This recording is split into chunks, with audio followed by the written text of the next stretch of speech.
Lent Channel. Kabanata 871 hanggang 900. Nagtataka na sinabi ni Guyu, Xiao Kui, huwag matakot, sabihin sa amin kaagad, sino ang hari ng mga kaluluwang hayop. Ang ibong Emerald Demon ay tumingala sa kanya, ang kanyang mga pulang mata ay kumikislap, ngunit muli niyang ibinaba ang kanyang ulo, ngunit sa pagkakataong ito ay tumanggi siyang magsalita ng anuman. Sa sandaling ito, bigla na lang, naramdaman ni Tangulan ang isang invisible pressure na biglang nagmumula sa lahat ng direksyon, at ang kanyang orihinal na kapangyarihang pangkaisipan, na orihinal na pinalawak ng mga halaman, ay agad na nakompres at bumalik. Ito ay. Habang si Tangulan ay nabigla, nagmamadali siyang pumunta sa gilid ni Guyu at hinawakan ang kamay nito. Itinaas ng Emerald Demon Bird ang kanyang ulo, na may gulat sa kanyang mga mata. Makulimlim ang langit. Ang orihinal na maliwanag na sikat ng araw ay nawala ng walang bakas, at ito ay napalitan ng kadiliman, at ang malaking presyon ay bumagsak mula sa kalangitan, na nagbibigay sa mga tao ng hindi maipaliwanag na takot. Ang mas nakakatakot ay nabigla si Tangulan ng matuklasan na sa himpapawid, ang mga elemento ng langit at lupa at mga molekula ng enerhiya na may iba pang mga katangian ay mabilis na nawawala, at maaari pa itong ilarawan bilang pagtakas. Ang naiwan ay ang madilim na elemento. Ang buong kagubatan ay nanginag sa malalim na dagandong. Sino ito, nang ahas na patayin ang kaluluwang hayop? Sino ito, nang ahas na salakayin si Star Dao? Ang boses ay umalingaw-ngaw sa buong kagubatan, kahit na sinubukan ni Tangulan ang kanyang makakaya na makipag-usap sa mga nakapaligid na halaman sa oras na ito, ang mga halaman ay nasa isang likas na reaksyon, at tila natahimik silang lahat. Ang puso ni Tangulan ay lumubog din sa ilalim, isang nakakatakot na pamimilit, maliban sa Soul Beast na nilinang ng higit sa 100,000 taon, na maaaring katumbas ng isang tao na may pamagat na Daoluo, wala nang iba pa. Ang lakas ng dating na ito ay hindi kapanipaniwala, tiyak na ang pinakamakapangyarihang pag-iral sa mga kaluluwang hayop na nakita niya. Kung ito ay maihahambing, natatakot ako na ang napakalaking octopus lamang na pumunta sa Starluo Empire at nakatagpo nito sa dagat ang posible. Ang kalangitan ay naging ganap na madilim, na may mahinang lilang liwanag na kumikislap, at ang makakapal na madilim na elemento sa paligid ay biglang gumawa ng mga alon ng kakaibang alon na lumitaw sa hangin, na parang hindi mabilang na mga hiyawan. Ang malaking kagubatan na orihinal na puno ng hininga ng buhay ay naging parang multo sa isang iglap. Ang lahat sa paligid ay naging lubhang tahimik, kahit na walang tunog ng mga insekto at ibon. Naramdaman lang ni Tangulan na nahihirapan siyang huminga, kung ito man ay kapangyarihan ng kaluluwa o kapangyarihan ng chi at dugo, halos matigil siya sa pang-aapi. Kahit na matagal na niyang alam na sa harap ng isang tunay na malakas na tao, ang kanyang sariling antas ng paglilinang ay wala talaga, ngunit puno pa rin siya ng ayaw na harapin ito sa ganoong oras. Hindi siya natatakot sa kamatayan, ngunit hindi niya gustong mamatay. Marami pa siyang dapat gawin. Binabalikat din niya ang mahalagang gawain ng pagpapasigla ng Shrek Academy. Gayunpaman, sa harap ng napakalakas na kaaway, maaalis pa ba niya ito? Natatakot ako na kahit na magawa niyang muli ang Shenlong transformation kasama si Guyu, hindi niya ito magagawa. Higit pa rito, isang beses lang nilang naisagawa ang Shenlong transformation, at imposibleng maisigawa ito muli sa maikling panahon. Paglingon kay Guyu, si Guyu ay tila natakot din, itinago ang kanyang magandang mukha sa tabi ni Tangulan, hinawakan ng mahigpit ang kanyang braso. Nakaramdam ng kaawa-awa si Tangulan. Hindi kaya nila nais na ipanganak sa parehong taon, ngunit inilibing din sa kagubatan ng espiritong hayop na ito. Hindi kailanman. Kahit na maubusan ka ng iyong huling patak ng dugo, dapat mo siyang protektahan ng lubusan. Sa pag-iisip nito, ang orihinal na pinigilan ng napakalakas na aura ni Tangulan ay biglang nagsimulang lumakas, at ang kanyang matigas na pag-iisip ay tila muling nag-alab sa kanyang dugo. Ang halos stagnant bloodline fluctuations ay nagsimulang tumaas muli, at maging ang soul power ay muling nabuhay. Isang gintong halo ang pinakawalan sa ibabaw ng kanyang katawan. Bago ako mamatay, hinding-hindi ko hahayaang saktan ka ng sinuman. Huminga ng malalim si Tangulan, at bumaligtad ang battle armor at mabilis na tinakpan ang buong katawan. Sa pagdampi ng kanyang kanang kamay sa kanyang noo, nahulog sa kanyang palad ang sibat ng gintong dragon. Lalong tumaas ang sarili niyang aura kasabay ng pagsabog ng dugo. Ha! Isang tinig ng pagdududa ang nanggaling sa malayo. Sa sandaling ito, naramdaman na lamang ni Tangulan na may dagdag na daanan sa malaking kagubatan sa harapan niya. Ang daanan na ito ay madilim na lila at malabo lamang na makikita sa pamamagitan ng madilim na lilang liwanag. Sa dulo ng daanan, isang figure ang dahan-daang lumabas mula sa kadiliman, ang kanyang buong katawan ay natatakpan ng kulay ube itim na kaliskis, ang kanyang katawan ay payat, ang kanyang dibdib ay bilog, ang kanyang mga hita ay tuwid at payat, at ang tuktok ng kanyang dibdib ay nagsiwalat ng puti nyebe na balat ng kanyang mga balikat at ang malalim na gully sa kanyang dibdib. Isang mahabang purple-black na buhok ang nakalawit sa likod niya, walang hangin, at natural na umaalon mula sa magkabilang gilid ng kanyang katawan. Ang isang magandang mukha ay napaka-coquettish, ang kanyang mga mata ay malalim na lila, ngunit ang kanyang mga labi ay maliwanag na lila. Sa noo, sa isang sukat na kasing itim ng tinta, mayroong isang layer ng purple halo na umaagos, natural na dumadaloy mula sa tuktok ng kanyang ulo. Nang makita ang isang ito, hindi napigilan ni Tang Wulan na huminga. Kung naniniwala siya na isa itong 100,000 taong Soul Beast noon, sigurado na siya ngayon na ang kinakaharap niya ay dapat na Soul Beast na may cultivation base na higit sa 200,000 taon. Pag-iral na nakatayo sa tuktok, mabangis na hayop. Isang henerasyon ng mga mabangis na hayop. Noong nag-aaral sa Shrek Academy, marami silang natutunan tungkol sa mga mabangis na hayop. Noong panahong iyon, interesado rin si Tang Wulan, kaya pinag-aralan pa niya ito ng espesyal. Ang mga kaluluwang hayop ay nilinang sa loob ng 100,000 taon, karaniwang nasa limitasyon na sila. Kung nais mong patuloy na mapabuti, mayroon lamang dalawang paraan. Ang isa ay muling itayo ang nasa hustong gulang at alisin ang mga buto ng hayop, upang magkaroon ka ng pangunawa at mas mataas na karunungan ng mga tao, at mag-sprint patungo sa ethereal na antas ng Diyos. Sa sandaling malagpasan mo ang mga limitasyon ng mundong ito, kung gayon, ay upang maging isang Diyos kaagad. Ang mga kaluluwang hayop ay hindi maaaring maging mga Diyos, ito ay tila isang panuntunan, tulad ng kwento na minsang sinabi ni Goyu. At karamihan sa mga kaluluwang hayop ay hindi pipiliin ang landas na ito. Kung tutuusin, gaano man kalakas ang mga tao, mahigit 200 taon lamang ang kanilang buhay. Kapag nabigo silang makalusot at hindi na maging mga Diyos, mahuhulog sila sa kasaysayan tulad ng mga tao. Sa mahabang ilog. Ang iba pang paraan ay upang masira ang sarili, ang malaking bottleneck ng 100,000 taon, para sa kaluluwang hayop, ito ay tulad ng isang kapigatian. Pagkatapos ng 100,000 taon, ang kapigatian ay natural na darating sa wala pang 100 taon. Kapag hindi na ito makalusot, sisirain ito ang katawan at espiritu. Ang mga kaluluwang hayop na may sapat na tiwala sa kanilang sarili ay pipiliin ang landas na ito upang makagawa ng isang pambihirang tagumpay. Pagkatapos ng pambihirang tagumpay, maaari silang mabuhay ng isa pang 100,000 taon. Kapag ang bottleneck ay nasira ng isang beses, pagkatapos ay ang lakas ng Soul Beast ay lalampas sa sarili nito at uusad ng malaking margin, na isang mabangis na hayop. Kung ang 100,000 taong Soul Beast ay katumbas ng isang may pamagat na Daoluo, kung gayon ang mabangis na hayop ay katumbas ng isang Super Daoluo. Kung mas mataas ang mga taon ng pagsasanay, mas maraming beses na nalalampasan ng mabangis na hayop ang bottleneck, mas nakakatakot ang lakas nito. Ayon sa alamat, mayroon pang ang mabangis na mga hayop na nilinang ng higit sa 1,000,000 taon. Binasag ang bottleneck ng 10 beses, anong pag-iral ito? At ang mabangis na hayop lamang ang maaaring mag-transform sa anyo ng tao nang hindi pinipiling muling itayo bilang isang may sapat na gulang. Itong nasa harap ko ay puno ng mabangis at makapangyarihang kapangyarihan. Walang alinlangan na siya ay isang kaluluwang hayop, at maaari siyang mag-transform sa isang anyo ng tao, at siya ay mukhang perpekto. Natural na walang alinlangan na ito ay isang mabangis na hayop, natatakot ako na ito ay hindi bababa sa 200,000 taong gulang. Ang mabangis na hayop. Ito ay katumbas ng pagkakaroon ng isang tao na Super Daoluo. At kahit na isuot ni Tang Wulan ang kanyang sandata sa labanan, ito ay katumbas lamang ng isang 7-ring Soul Beast, at isa pa rin siyang 7-ring Soul Sage na walang tunay na katawan ni Wan. Gaano man siya katalino, imposibleng makipagkumpetensya sa pag-iral sa harap niya.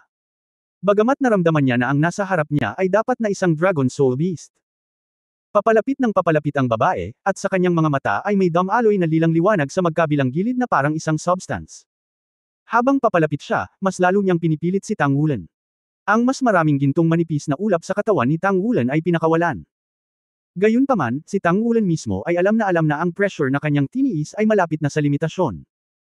Ang hindi sumusukong kalooban ng sarili niyang dugo ang sumusuporta sa kanya na patuloy na nagbubuga ng malakas na aura, upang hindi siya madaig ng kabilang partido. Mga maliliit na tao, maglakas loob na pumunta sa aking Stardew Great Forest upang pumatay ng mga kaluluwang hayop. Napakatapang ninyo. Sabi ng babaeng may purple na buhok, huminto mga 50 metro ang layo mula kay Tang Wulan. Biglang lumiit ang mga pupils niya na parang may nakikita. At the same time, naguguluhan ang mukha niya. Itinaas ni Tang Wulan ang Golden Dragon Spear sa kanyang kamay at same time na sinabi, hindi sinasadya. Hindi namin alam kung bakit kami nakapasok dito. Nakoma na ako nang pumunta ako dito.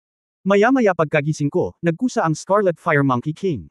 Atakihin kami, at pagkatapos ay papatayin kami.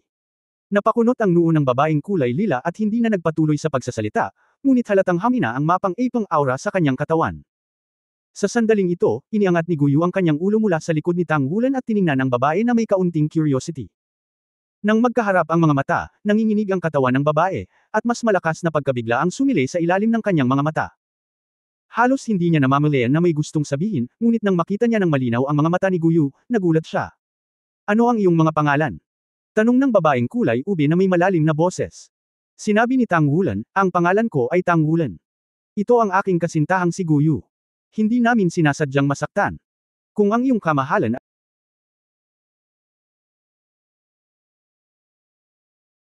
ay handang palayain kami, handa akong ipagpalit ito ng isang bagay na mahalaga. Pinag-isipan siya ng babae, ang layunin ng pagpatay na orihinal na inilabas sa kanyang katawan ay halatang humihina, na parabang naantig siya sa mga salita ni Tang Wulan. Palitan. Ano ang may papalit mo sa akin? Habang nagtatanong siya ay nag-iisip siya. Sa kanyang opinyon, hindi maaaring mas madaling patayin si Tang Wulan. Ngunit ngayon lang niya nakilala kung sino siya, at higit sa lahat, nakita niya si Guyu sa likod ni Tang Wulan. Ito ay medyo mahirap.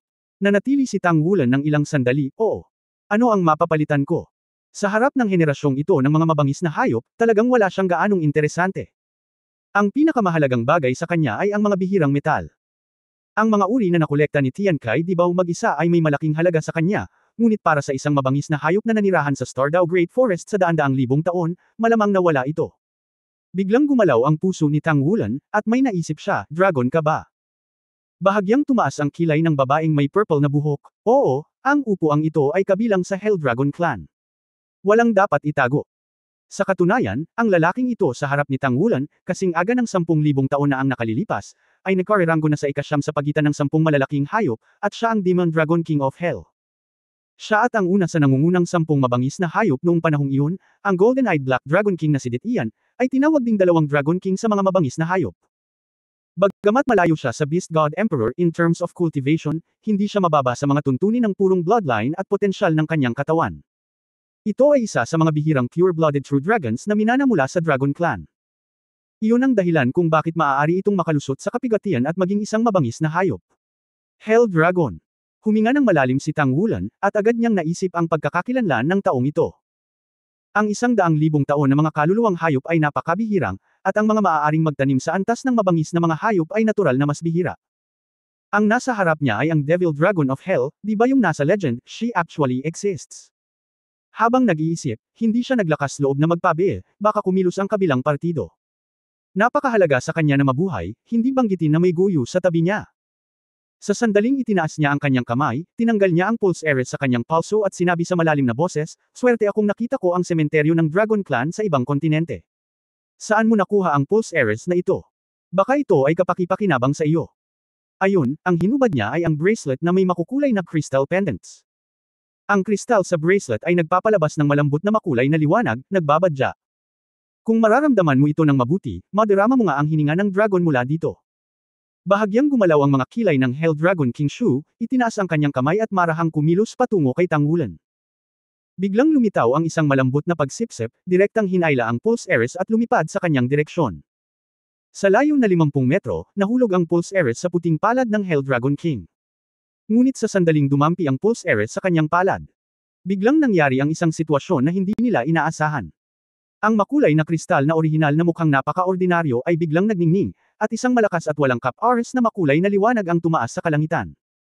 Ang orihinal na itim na mundo ay biglang na-render sa nakasisilaw na 7 kulay, na parang hindi mabilang na mga dragon ang gumagawa ng malakas na pag-awit ng dragon. Sigaw ng Hell Dragon King, at agad na natanggal ang bracelet at lumipad palabas. Sa kalangitan, ang maliliit na makukulay na sinag ng liwanag ay dahan-daang namumuo sa isang napakalaking makulay na liwanag at anino, na parang dragon, na may walang katulad na kamahalan.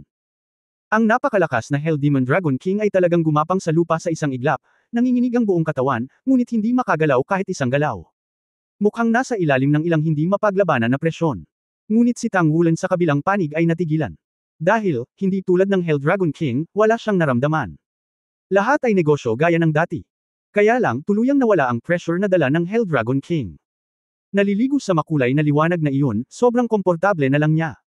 Maging si Guyu, na nasa likuran niya, ay lumabas sa oras na ito at tumabi sa kanya, na may pagkalito sa kanyang mga mata, na parang nag-iisip pa siya ng kaunti. Ang makulay na kristal ay lumaki sa hangin, at sa susunod na sandali, ito ay naging isang makulay na streamer at bumalik sa palso ni Tang Wulan.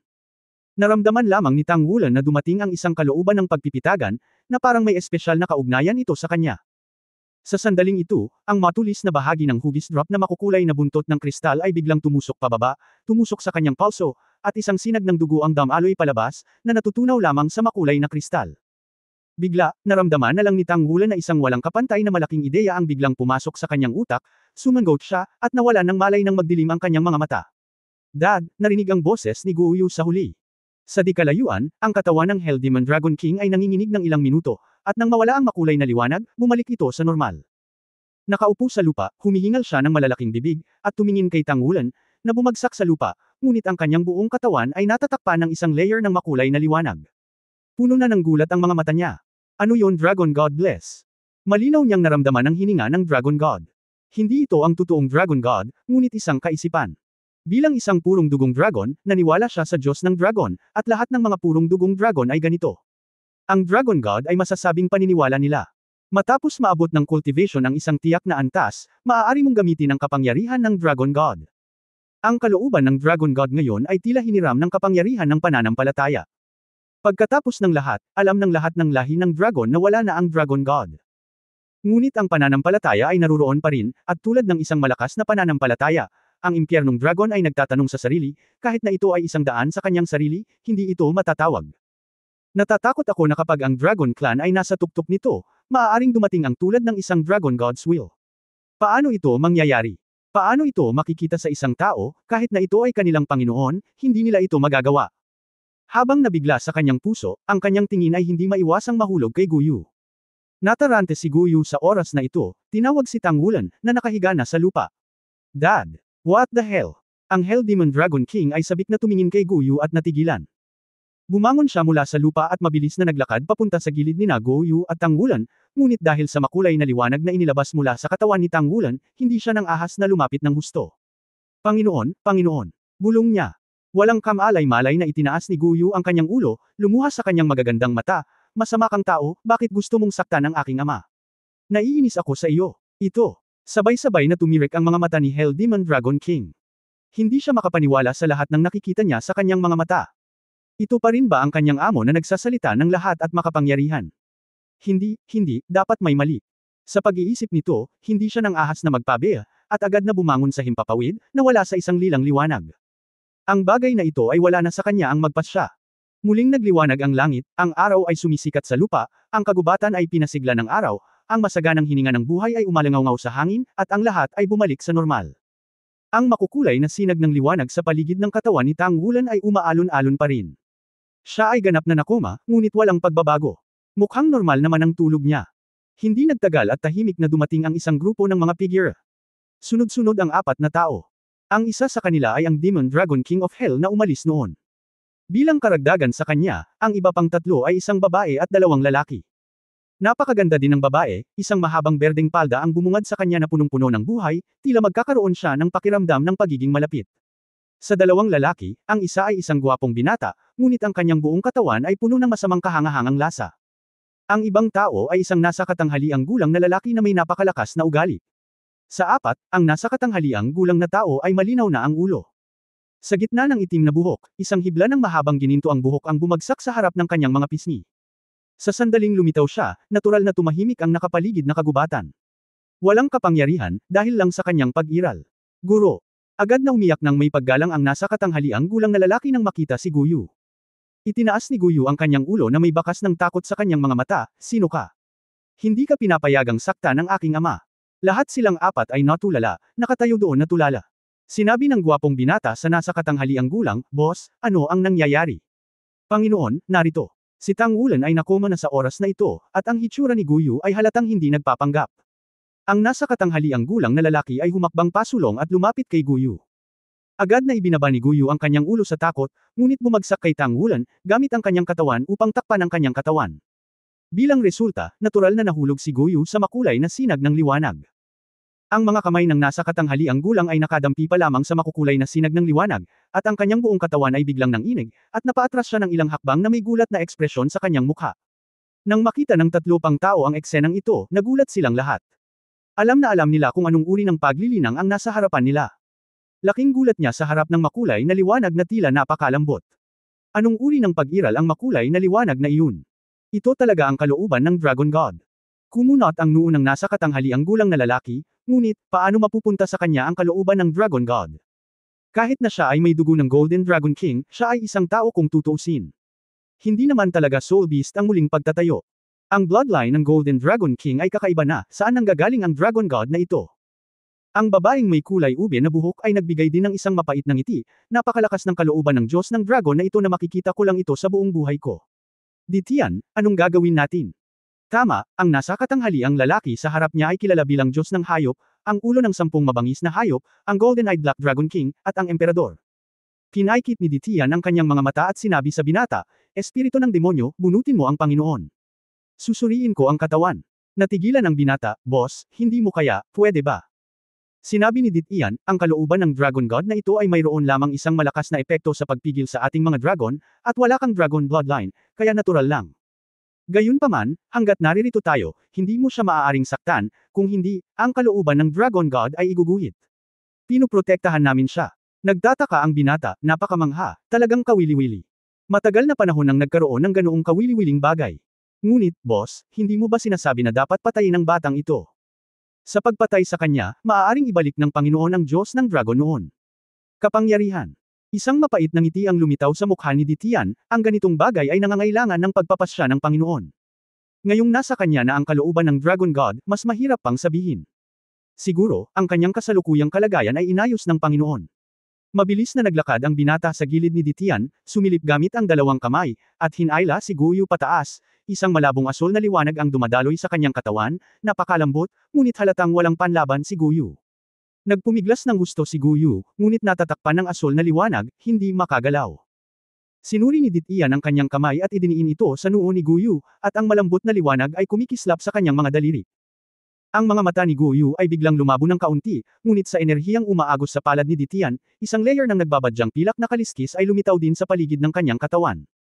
Maya-maya, huminto si Ditian, parang naaliw. Hindi napigilan ng master, dapat ay marahas itong nakonkas, na nagdulot ng kaunting kaguluhan sa kaluluwa, at ang memorya ay magulo. Sa makapangyarihang kakayahan sa pagpapagaling sa sarili ng master, kahit na walang tulong sa labas, hindi ito magtatagal upang bumalik sa normal. Gamitin ang paglalarawan ng mga tao. Sa madaling salita, ito ay pansamantalang amnesia. Ang tatlo pa ay nakahinga ng maluwag, at ang Demon Dragon King of Hell ay tumawa at sinabing, ayan, ang sinabi ko, ang Panginoon noon, nabigla ako sa tawag ng aking ama noong panahong iyon. Ditian, ano ang dapat kong gawin ngayon? Pagkaraan ng ilang sandali na pag-isipan ito, sinabi ni Ditian, ang bagay na ito ay higit pa sa ating makakaya. Gawin natin ito sa ngayon. Hayaan ang Panginoon ang mag-isa. Sa kapangyarihan ng Panginoon, imposibleng magdusa ng anumang pinsala. Hintayin mo siya. Pagkatapos ng kanyang memorya ay natural na mabawi, ang lahat ay hindi isang problema. At ang taong ito na nagngangalang Tangwulan, maaari lamang nating ipagpatuloy. Huwag mo na siyang patayin, dapat ay upang linangin ang kalooban ng Diyos ng Dragon sa pamamagitan ng kapangyarihang ito ng pananampalataya, sa hinaharap, muling pagsasama-samahin ng Panginoon ang kapangyarihan ng Haring Gininto ang Dragon upang gisingin ang Diyos ng Dragon sa panahong iyon, sa mundong kontinente ng Daoluo, magagawa nating itatag ang kaharian ng Diyos na pagmamay-ari ng ating kaluluwang hayop, at hindi na muling aapihin ng taong iyon. Nang marinig ang sinabi niya, biglang nag-init ang mga mata ng iba pang malalaking kaluluwang hayop. Subconsciously na ikuyom ang kanyang mga kamao.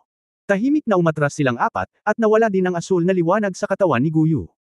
Noon lamang naglakas loob ang Esmeralda na demonyong ibon na kumawala sa kanyang pilak na buhok, tinitingnan ng ilang mga figure na nawala sa di kalayuan na may matagal na takot. Si Tangwulan ay nananaginip, at siya ay nanaginip ng maraming panaginip. Napakalaking walang katapusang isla, lumilipad na mga dragon sa kalangitan, mayroon silang mga kaliskis na may iba't ibang kulay. May malaki at maliit na tangkad, bawat isa ay may kanya-kanyang katangian. Sa lupa, ang malaking Mountain Dragon King ay nahulog sa dagat at naging isang kontinente. Sa kalangitan, ang sagradong dragon ay umungal sa langit, na ikinagulat ng mundo. Sa dagat, ang dragon ng tubig ay patuloy na umangat sa langit at pagkatapos ay bumagsak, nagwiwisik ng mga patak ng tubig. Kung saan man magpunta ang totoong dragon, lahat ay sumusuko. Napakagandang eksena ng dragon. Hindi ko alam kung gaano katagal, biglang namula ang langit at ang lupa, at ang malalaking bowl ang apoy ay nahulog mula sa langit, sa dagat at sa lupa. Isang malaking dragon ang bumangon sa langit, ginagamit ang kanilang mga katawan upang harangan ang pagdating ng mga bowl ang apoy. Ang bowl ang apoy ay nagkawatak-watek, na nagdulot ng hindi mabilang na mga sakuna. Nasunog ang kagubatan, natuyo ang ilog, at nabasag ang lupa. Ang buong mundo ay tila patuloy na nawasak sa ilalim ng pambobomba ng hindi mabilang na mga bowl ang apoy. Ginagamit ng mga dragon ang kanilang mga katawan upang labanan ang pagdating ng mga bowl ang apoy na ito, at ginagamit ang kanilang kapangyarihan upang bantayan ang buong mundo. Ang mga katawan ng mga dragon ay patuloy na bumabagsak mula sa langit, at sila ay tila umiiyak mula sa langit, na sumisigaw ng isang pangalan. Bumaba ang mga makukulay na sinag ng liwanag, at isang malaki at ilusyon na makulay na dragon ang tumakbo sa himpapawid. Ang isang malaking bilang ng mga bolang apoy ay naharang nito, at sa wakas ang malaking sakuna ng pagkawasak ng mundong ito ay bahagya ng naharang. Gayunpaman, ang lahi ng dragon ay nalanta, at ang tunay na dragon ay nagdusa ng mabibigat na casualty. Para sa lahi na ito na may kahirapan sa pagkamayabong, ito ay umuunlad at bumababa halos kaagad. Ang mga bangkay ng hindi mabilang na mga dragon ay sumasakop sa buong lupain. Ang dugo ng dragon ay nasa lahat ng dako. Ang iba pang mga lahi na binabantayan ng angkan ng dragon, sa ilalim ng paglusot ng dugo ng dragon, ay nagsimulang sumailalim sa iba't ibang pagbabago. Nagsimulang magkaroon ng kanilang lakas. Soul Beast ba yon? Masasabi bang ito ang pinagmulan ng Soul Beast? Sa kalagitnaan ng hangin, ang napakalaking makulay na liwanag at anino ay biglang pumutok sa mga pakpak, nang inig ang kalangitan, at isang malaking bitek ang lumitaw. Ang malakas na pagsipsip ay hinayla ang hindi mabilang na mga bangkay ng dragon sa lupa sa hangin at sumanib sa bitek. Ang karamihan ng Dragon Clan sa mundo ay nawala, at ang natitirang tunay na Dragon Clan ay napakakaunti. Kahit nabuhay pa sila, matagal na silang nasugatan. Ang mga bitek sa hangin ay dahan-daang nagsara, at ang mga makukulay na ilaw at anino ay natunaw sa mga bitek at nawala ng walang bakas. Lumiliko ang larawan. Ang ipinakita ni Tang Wulan sa kanyang paningin ay ang malaking sementeryo ng dragon na kanyang binisita. Sa napakalaking sementeryo na iyon, ang mga bangkay ng dragon, mga bangkay ay tumakbo sa ligaw. Habang nagbabago ang mga taon, ang katawan ng dragon ay unti-unting naging mga buto sa ilalim ng pagsalakay ng panahon. Maraming mga buto ng dragon, na may walang kapantay na kalungkutan, ang laging nakalantad sa ilang ng sementeryo ng dragon. Ang makulay na liwanag at anino ay nakaupo sa gitna ng sementeryo ng dragon.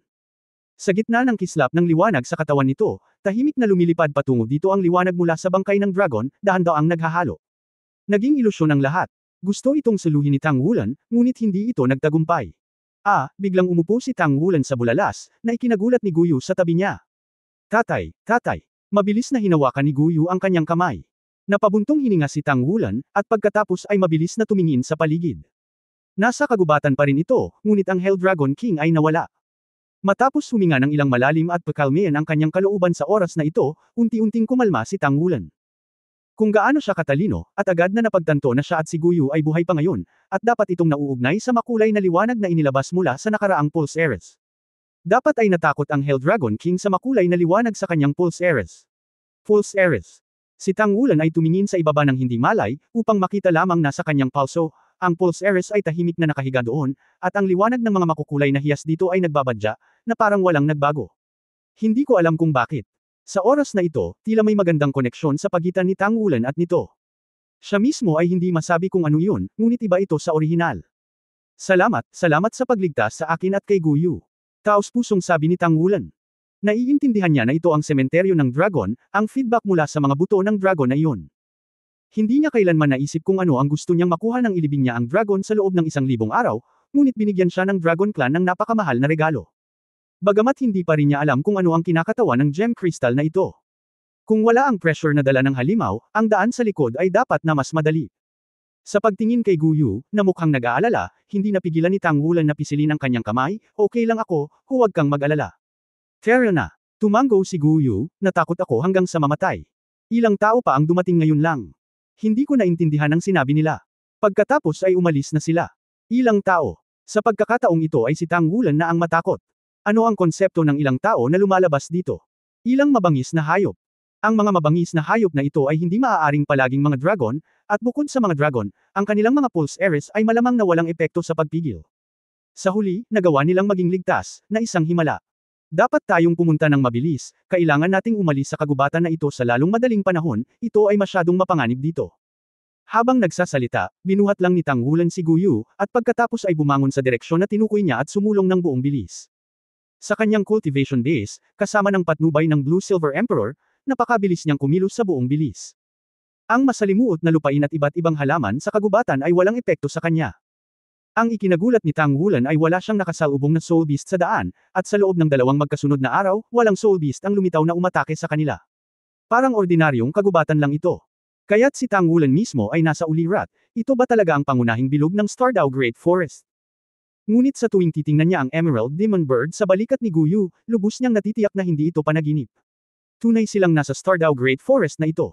Mula sa malayo, biglang nagbigay ng babala si Tang Wulan at humakbang na puno.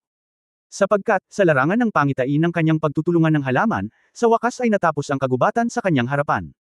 Sa dulo ng kagubatan, nakita ni Tangwulan ang isang eksena na labis na ikinagulat niya. Ang dike, iyon ay ang dike, ang metal dike. Sa labas lamang ng Stardow Great Forest, mayroong isang metal dam. Ang taas ng metal dam ay higit sa 300 metro, mas mataas kaysa sa mga matataas na puno sa paligid. Bukod dito, sa pagtingin sa hangin sa kahabaan ng metal dam sa oras na ito, natuklasan ni Tangwulan na mayroong halos transparent na maskara sa taas na 1,000 metro sa itaas ng malaking kagubatan na ito. Nang makita ito, ang unang naisip ni Tangwulan ay ang salitang bilangguan. Sa core circle ng Stardow Great Forest, kung saan nanirahan ang pinakamakapangyarihang Soul Beast, naging malaking hola ba ito? Wala talagang nakakaalam ng sitwasyon dito, dahil kabilang na ito sa restricted area ng Spirit Transmission Tower. Isang hindi maipaliwanag na kalungkutan ang bumulwak sa kaibuturan ng aking puso. Ang huling purong lupain ng kaluluwang hayop ay naging isang hola na itinayo ng tore ng paghahatid ng espiritu. Siya ay nag-aral ng kasaysayan, at ito ay naitala sa kasaysayan na noong itinatag ni Lingbing Daoluo Yuhao ang organisasyon ng Spirit Spreading Pagoda, ang layunin ay para sa mga tao at mga kaluluwang hayop na mabuhay ng mapayapa. Ang mga katotohanan sa harap natin ay malayo dito. Ang pag-unlad ng teknolohiya ng paggabay sa kaluluwa ng tao ay masyadong mabilis. Gamit ang battle armor, ang malakas na tao ay maaaring ganap na sugpuin ang Soul Beast na malakas. Maging ang mga tao mismo ay nagtiis sa kakilakilabot na kabagsikan na dulot ng mataas na teknolohiya. Ang Soul Master ay dating numero 1 propesyon sa mainland, ang pinakamarangal na propesyon, at ang pinakamakapangyarihang pag-iral. Noon pa man sa mga digmaan noong sinaunang panahon, kung aling panig ang may pinakamalakas na Soul Master ay halos nanalo sa kalahati ng tagumpay. Ngunit sa pag-unlad ng teknolohiya ng gabay ng kaluluwa, ang lakas ng Master ng kaluluwa ay nagsimulang maging mas maliit at mas maliit. Ito ay tulad ng sakuna na dinanas ng Shrek Academy kamakailan. Ang Shrek Academy na may napakaraming title Daoluo at Super Daoluo, na inilagay 10,000 taon na ang nakalilipas, imposibleng sirain ito ng sinuman. Ngunit ngayon, ang dalawang pinakakakilakilabot na 12 antas na fixed-mounted soul-guided artillery shell sa buong mundo ng tao ay nagdulot ng mapangwasak na sakuna ng hindi pa natutuklasan ang mga ito. Kahit na may cultivation base ng Qingtian Daoluo Yunming, isang henerasyon ng Extreme Daoluo, kasama ang 4-character battle armor, at ang kapangyarihan ng Golden Tree, hindi nila ganap na maharangan ang mapangwasak na pag-atake. Ang mga tao ay naging napakasama, paanong ang kaluluwang hayop ay hindi mapupunta sa pagkalipol. Huminto, si Tangwulan ay medyo naliligaw. Bigla siyang nakaramdam ng pagkailang. Ano ang pangwakas na layunin ng pagsasanay ng napakahirap? Ito ba ay para sa pagkawasak? Siyempre hindi. Wala siyang gustong sirain. Noong bata pa siya, nag-ensayo siya ng husto. Sana lang ay mapapabuti niya ang buhay ng kanyang pamilya at maging meka ng kanyang mga pangarap. Nawawala ang kanyang mga magulang, at nagsumikap siyang magsaka upang isang araw ay mahanap muli ang kanyang pamilya. At ngayon, sa sandaling ito, para saan ang kanyang pagsisikap?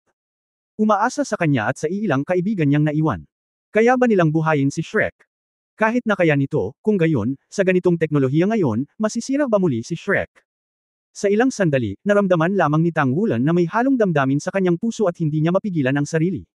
Dad, ano bang problema mo? Sinundot ni Guyu ang kanyang ulo at tumingin kay Tangwulan na nakatayong hindi gumagalaw. Sa medyo mapait na pagtawa, umiling si Tangwulan, wala lang, pero biglang nawala ng malay. Pakiramdam ko ay walang hangganan ang daan at hindi ko alam kung ano ang gagawin. Kumurap si Guyu, hindi ko maintindihan. Nandyan si tatay, nasaan si Guyu? Nagulat ang buong katawan ni Tangwulan, at ang gayong simpleng pangungusap ay nagdulot ng hindi maipaliwanag na matayog na ambisyon sa kanyang puso. Oo. Ano ang resulta, ganoon ba talaga kahalaga? At least, gawin mo ang gusto mong gawin at pasanin ang mga responsibilidad na dapat mong balikatin. Going all the way, kahit sa huli, hindi pa rin ako umabot sa pinakamalayong punto, ano ba? At least, sa tabi ko, anden siya, at sila. Ibinaba ni Tangwulan si Guyu kay Lei, pagkatapos ay tumalikod, inakbayan siya, at niyakap siya ng mahigpit. Ang katawan ni Guyu ay malambot at puno ng pagkalastiko, niyakap sa kanyang mga bisig, sobrang puno. Isang malabong halimuyak ang nananatili sa dulo ng ilong, at lahat ng pagod, pag-aatubili, sakit, at kalungkutan ay nag-aalab sa init na ito sa sandaling ito.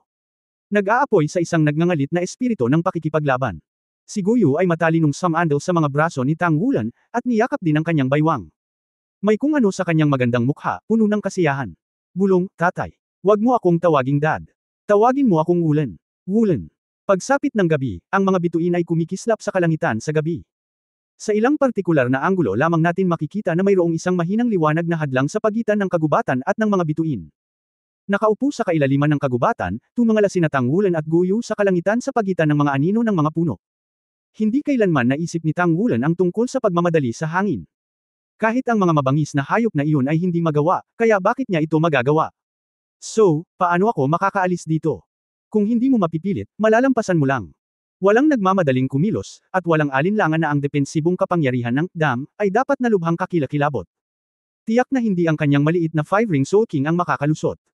Pero naniniwala siyang may paraan siya para umalis. Sa mga araw na ito, huminahon siya at inalala ang pagkawasak ng Shrek City. Unti-unti akong nagkaroon ng mga pahiwatig sa aking puso. Hindi niya makilala ang kanyang sarili at umalis dito, dahil hindi siya nagtitiwala sa mga tao ng Spirit Spreading Pagoda. Ang punong tanggapan ng Spirit Transmission Pagoda ay malapit sa Shrek City, ngunit ang dalawang God Killing ay hindi nahulog sa Spirit Transmission Pagoda, ngunit sina Shrek at Tangmen ang napili. Ang prestihiyo at lakas ng Shrek Academy ay halata bilang target ng pag-atake. Pagkatapos, sa pagitan ng Tang Sect at ng Spirit Spreading Pagoda, walang duda na ang Spirit Spreading Pagoda ay mas malakas, kahit man lang sa Daoluo Continent. Bakit pinili ng mga Evil Spirit Master na iyon ang Tang Sect sa halip na ang Spirit Spreading Pagoda Headquarters? Kung wala ang mga hadlang ng Shrek Academy at Tang Sect, sino ang higit na makikinabang? Siguradong hindi ito ordinaryong tao, at hindi ito Soul Master. Sa makatuwid, si Tang Wulan ay hindi nang ahas na paniwalaan ang Spirit Spreading Pagoda ng madali, at sa oras na ito, hindi pa siya nang ahas na ipakita ang kanyang pagkakakilanlan. Dahil masyadong sensitive ang identity niya. Bilang 7 Shrek na halimaw ng Shrek Academy, ipaalam sa Holy Spirit Cult na sila ay buhay pa, walang duda na dapat sila ang target ng kabilang partido. Sa makatuwid, kung nais niyang mabuhay, una sa lahat, kailangan niyang magsumikap upang maprotektahan ang kanyang sarili. Gayunpaman, paano ako makakaalis dito sa harap ng hindi magugupo na dam? Walang alinlangan, ito ay mas mahirap kaysa noong sila ay pumasok at umalis sa North Navy Regiment. Hindi sa langit, kundi sa ilalim ng lupa. Hindi nagtagal ay tinanggihan ni Tang Wulan ang kanyang ideya.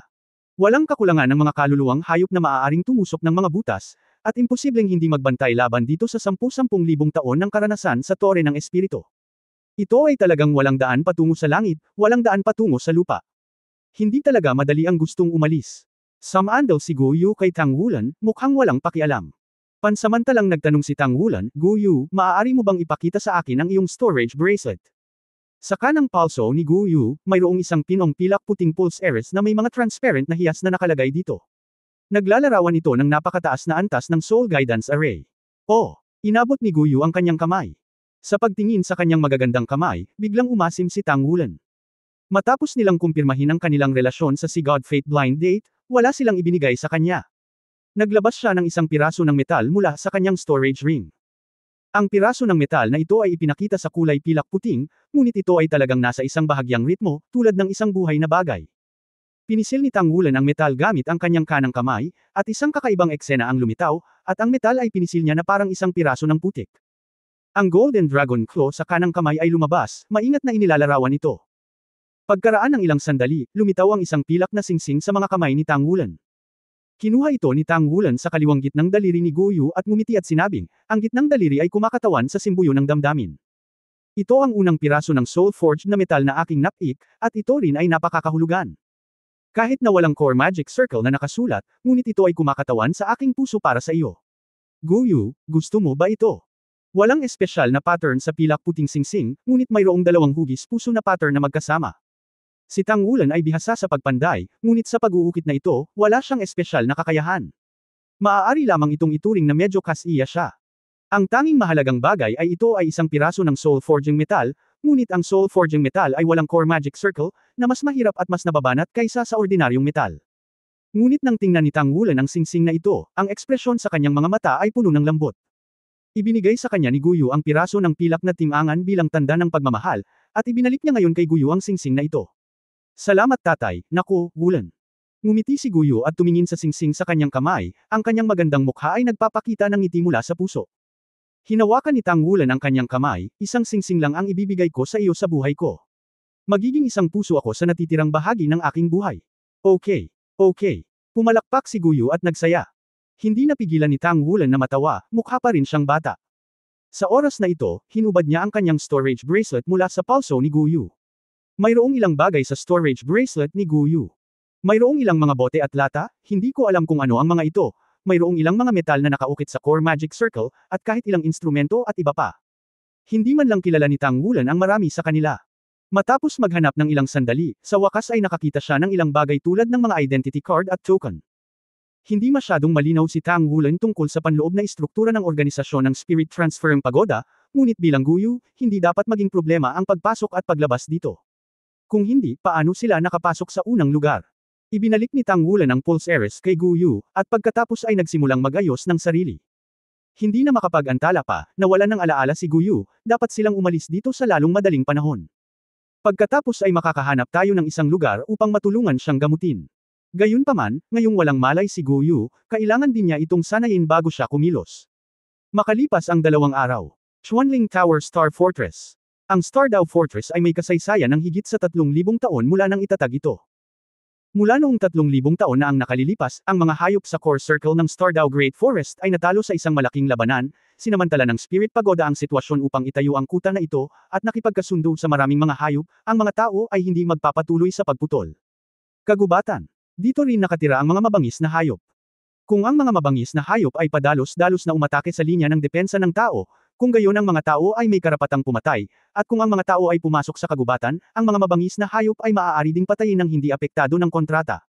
Parang pantay ang dalawang panig. Ngunit nang ang Stardow Fortress ay tumagal ng daan-daang taon at talagang natapos, ang Stardow Great Forest Core Circle ay nanalo at naging isang tunay na selda ng bilangguan. Ang mga kaluluwang hayop ay parang pinananatili sa pagkabihag dito, ngunit ang Spirit Spreading Pagoda ay maaaring magbenta ng mga tiket para makapasok dito sa mataas na presyo. Ang buhay at kamatayan ay mapagmataas, ngunit narito lamang ang isang mataas na antas na espiritong hayop na ginagawang posible para sa isang Panginoon ng Espiritu na magkaroon ng isang pinakamataas na antas na singsing ng Espiritu. Kapag gustong bumalik ng mga mabangis na hayop, huli na ang lahat. Hindi na sila kalaban ng tao. Gamit ang nakapirming hanay ng mga shell ng Artilleria na ginagabayan ng kaluluwa, ang Mecha Legion, at ang nangungunang Battle Armor Division na may shield defense, halos hindi makakalipad ang mga mabangis na hayop, at sa kagubatan lamang sila makakatagal. Ngunit ang Spirit Spreading Pagoda ay hindi labis na nag-uusig. Matapos makumplito ang pangkalahatang pagkabihag, hindi na ito nakakasagabal sa buhay ng mga espiritong hayop na ito, pinapayagan lamang ang ilang tao na pasukin ito paminsan-minsan. Mahirap sabihin kung maaari siyang pumasok at lumabas ng buhay. Maliban kung siya ay nagbabayad ng napakataas na gastos o mapagkukunan, kung gayon ang Spirit Spreading Pagoda ay maaaring magpadala ng isang malakas na tao upang bantayan ito.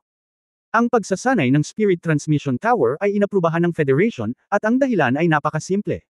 Sa ganitong paraan, ang banta ng mga espiritong hayop sa sangkatauhan ay mawawala, at ang lahat ay makokontrol. Monkey, kamusta ang lugar mo? Isang babaeng nakauniforme ang nagtanong sa pamamagitan ng communicator sa control tower ng main shield ng Star Fortress. Sister Xing, normal ang lahat sa tabi ko. Normal lahat ng shield booster valve. Isang medyo matinis na boses ng lalaki ang nagmula sa kabilang side. Tumanggap. Si Sister Star ay isa sa mga taong namamahala sa pangunahing control tower at responsable para sa pamamahala ng lahat ng kagamitan. Ang mga regular na inspection ay kinakailangan araw-araw upang matiyak ang normal na operasyon ng lahat ng kagamitan. Sa loob ng libu-libong taon, ang kalasag ng Star Fortress ay patuloy na pinalakas. Ngayon kahit na ito ay isang malakas na tao sa antas ng maalamat na Diyos ng hayop, kung gusto mong magmadali, kailangan mong magpatuloy sa pag-atake ng ilang oras bago ito posible. Kung may oras, ang Spirit Pagoda ay magagawang pakilyusan ang malalakas upang harapin ito. NS. Nagunat, ipinakita ni Sister Xing ang isang nakaka-relax na hitsura sa kanyang mukha. Suriin na ang lahat ay normal at walang problema. Ang susunod ay isang nakaka-relax na araw. Bagamat sarado ang Star Fortress na parang base militar, maayos at hindi nakakasawa ang iba't ibang entertainment facility sa loob. Uminom siya ng maraming alak sa bar kagabi. Gayunpaman, bilang isang profesional na babae, lalo na ang isang teknikal na talento, anuman ang uri ng buhay niya noong nakaraang araw, hindi ito makakaapekto sa kanyang trabaho at profesionalismo sa susunod na araw. Didi. Sa sandaling ito, biglang tumunog ang communicator. Ha! Si Sister Xing ay nagmamadaling tumingin sa screen sa harap niya. Ano ang sitwasyon? Nagmamadaling tanong ni Sister Xing. Mag-ulat sa tore. Naghahanda na ipadala ang espiritu kay Miss Guyana, humiling na bumalik mula sa loob. Kasabay nito, mayroon ding espiritu na ipadala si Master Shu Shenkan upang samahan.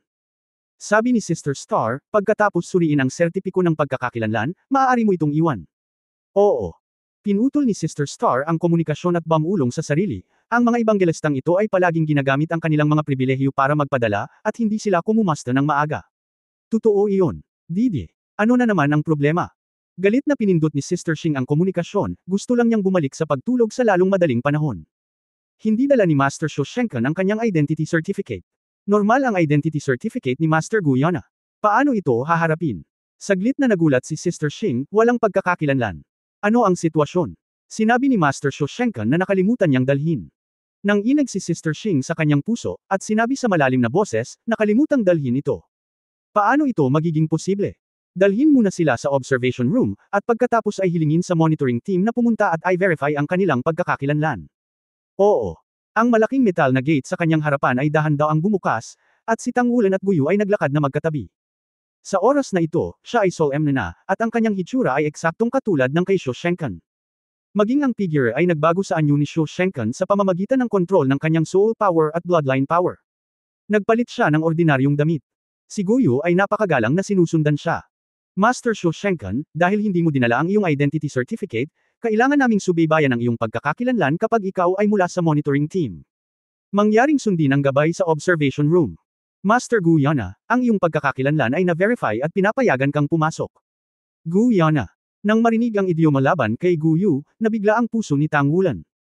Walang kamalay-malay na nakatingin kay Guyu sa tabi niya, bakit tinawag nila siyang Gu Yana? Kung noon lang, tiyak na hindi siya magdududa, codename lang ang pangalan. Gayunpaman, si Guyu ngayon ay may hitsura ng nar. Iba ito. Sa kabila ng pagkabigla sa kanyang puso, napakalma at payapa pa rin siya sa mga oras na ito. Kung tutusin, kailangan mo munang makaalis sa kuta na ito. Hindi, susundan ko si Master Shu Shenkan para kumpirmahin ang pagkakakilanlan. Direktang tumanggi si Guyu.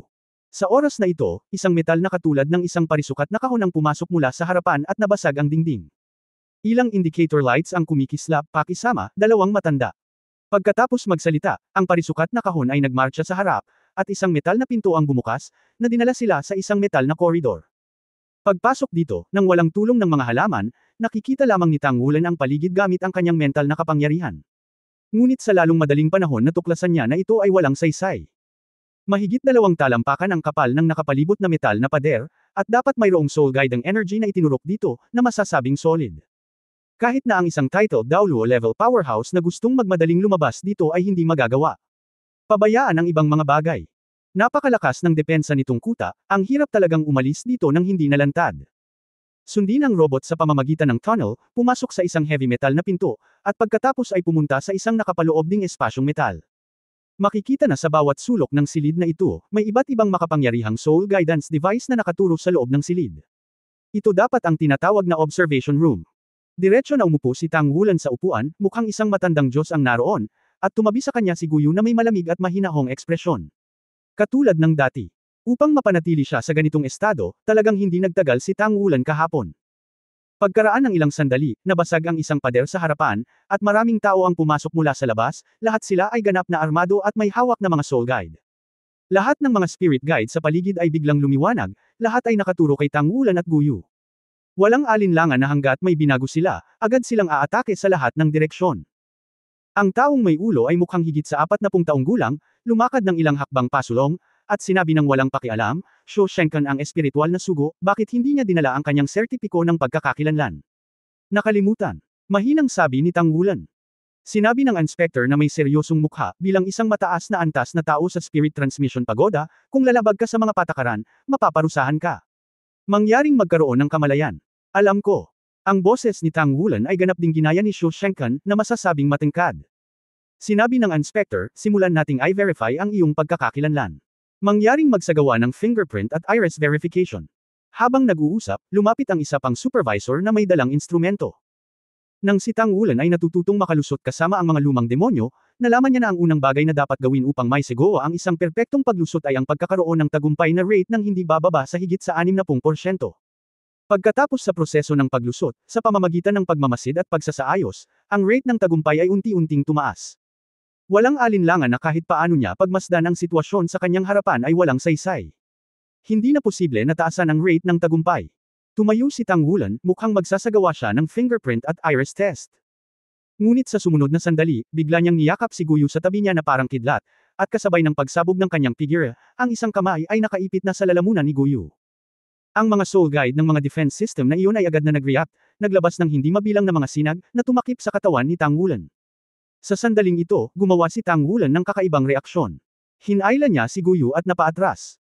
Gamitin ang katawan ni Guyu para takpan ang sarili. Kasabay nito, ang isang layer ng dilaw na ambon ay agad na lumawak at bumalot sa katawan ni Guyu. Ang sinag ay nahulog sa dilaw na ilaw, at ito ay tumalsik at naghiwalay. Hinayla din ni Tang Wulan si Guyu pabalik sa sulok. Sa ganitong posisyon, hindi bababa sa hindi na kailangang atakihin sa lahat ng panig. Itigil ang pag-atake, o patayin siya. Ang malamig na boses ni Tang Wulan ay kumalat sa buong audience. Biglang tumigil ang lahat ng pag-atake. Nagulat din ang mga inspector na iyon. Ito ang unang pagkakataon na nakatagpo sila ng ganitong sitwasyon. Ngunit napakamatulungin ni Guyu, na may pagtataka at takot sa kanyang mukha. Tama, si Guyu ang huling paraan ni Tang Wulan. Walang duda na ang katayuan ni Guyu sa loob ng Spirit Transfer Pagoda ay medyo mataas, at mayroon ding isang guro na ang Deputy Master ng Spirit Transfer Pagoda. Gamit ang kanyang buhay upang pilitin ang Spirit Transmission Pagoda na palabasan, mayroon pa ring tiyak na antas ng katiyakan, bagaman ang katiyakang ito ay hindi dapat mas mababa sa 60%. Ngunit kung lubos na makikipagtulungan si Guyu, ito ay halos pareho. Nang makitang wala ng ibang pagkakataon, magagawa lamang ni Tang Wulan ang pinakamahusay na hakbang. Ang dilaw na ilaw na nagpoprotekta sa katawan ni Guyu ay nagmula sa kanyang Shanlong King torso. Upang maitago ang kanyang pagkakakilanlan, hindi niya ilalabas ang kanyang martial spirit at battle armor hanggang hindi niya magawa.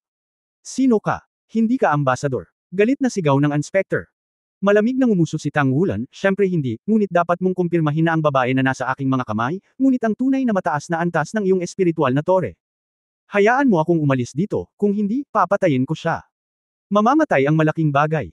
Bigyan ka ng 5 minuto, buksan mo ang pinto at palabasin ako. Malamig na sinabi ng inspector, walang silbi, hindi ka makakatakbo. Ibaba mo ang embahador ng pangangaral, may pagkakataon ka pa na makitungo sa patas. Naghahanda na magpadala ng ebangelista. Gumalaw ang puso ni Tang Wulan, ngunit hindi sinabi ng kabilang partido, talagang hindi niya alam ang pagkakakilanlan ni Guyu. Alam niya na sa tore ng paglipat ng espiritu, bilang karagdagan sa master ng tore at 2 representante na may-ari ng tore, mayroong 4 na mahusay na ahente ng paglipat ng espiritu. Sa hindi inaasahang pagkakataon, sa murang edad, naabot na ni Guyu ang antas ng paghahanda ng sugo ng paglilipat ng espiritu.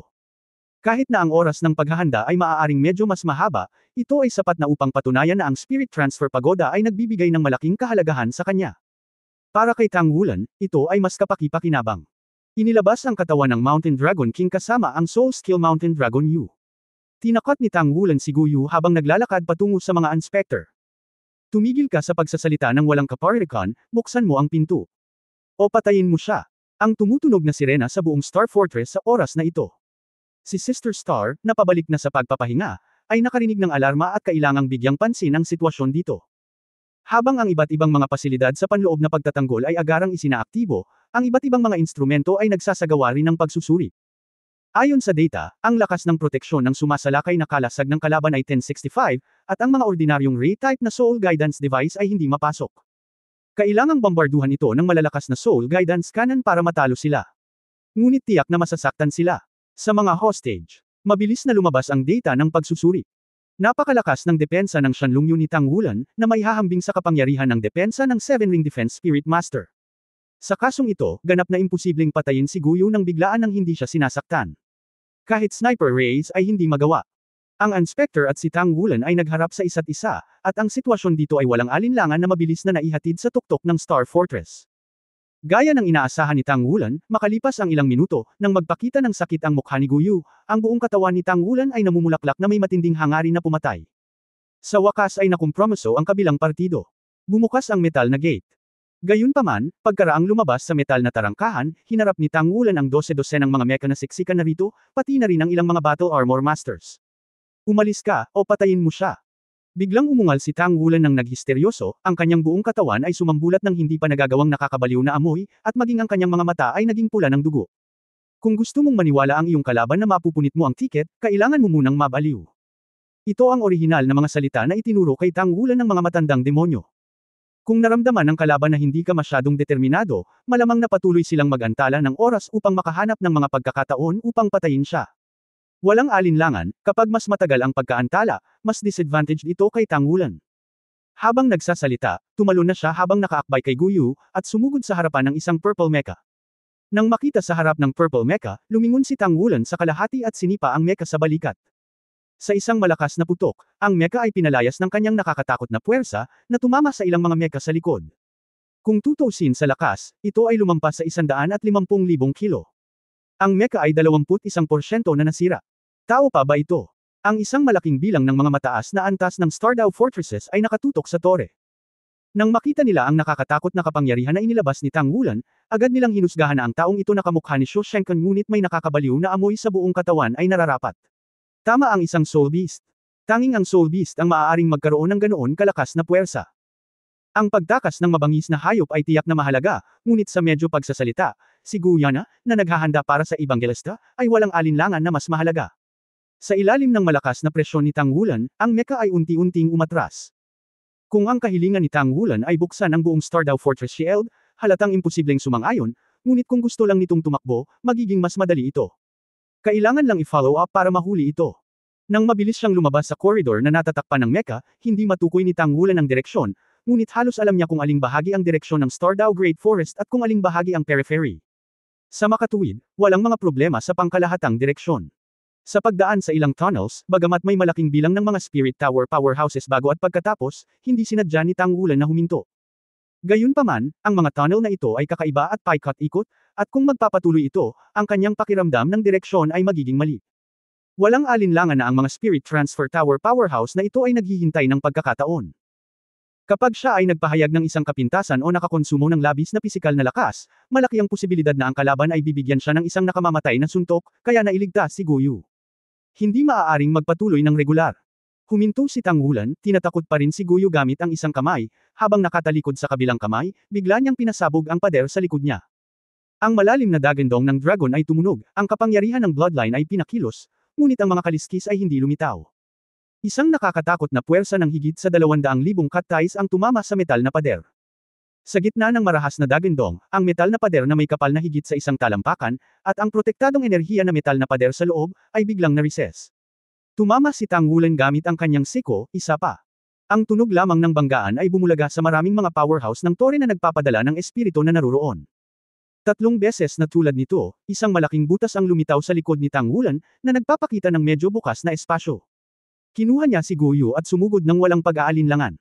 Pagkatapos ay nagpatuloy siyang sumugod sa tamang direksyon sa kanyang impresyon, at nang makarating siya sa lugar, agad siyang binomba ng purong kapangyarihan.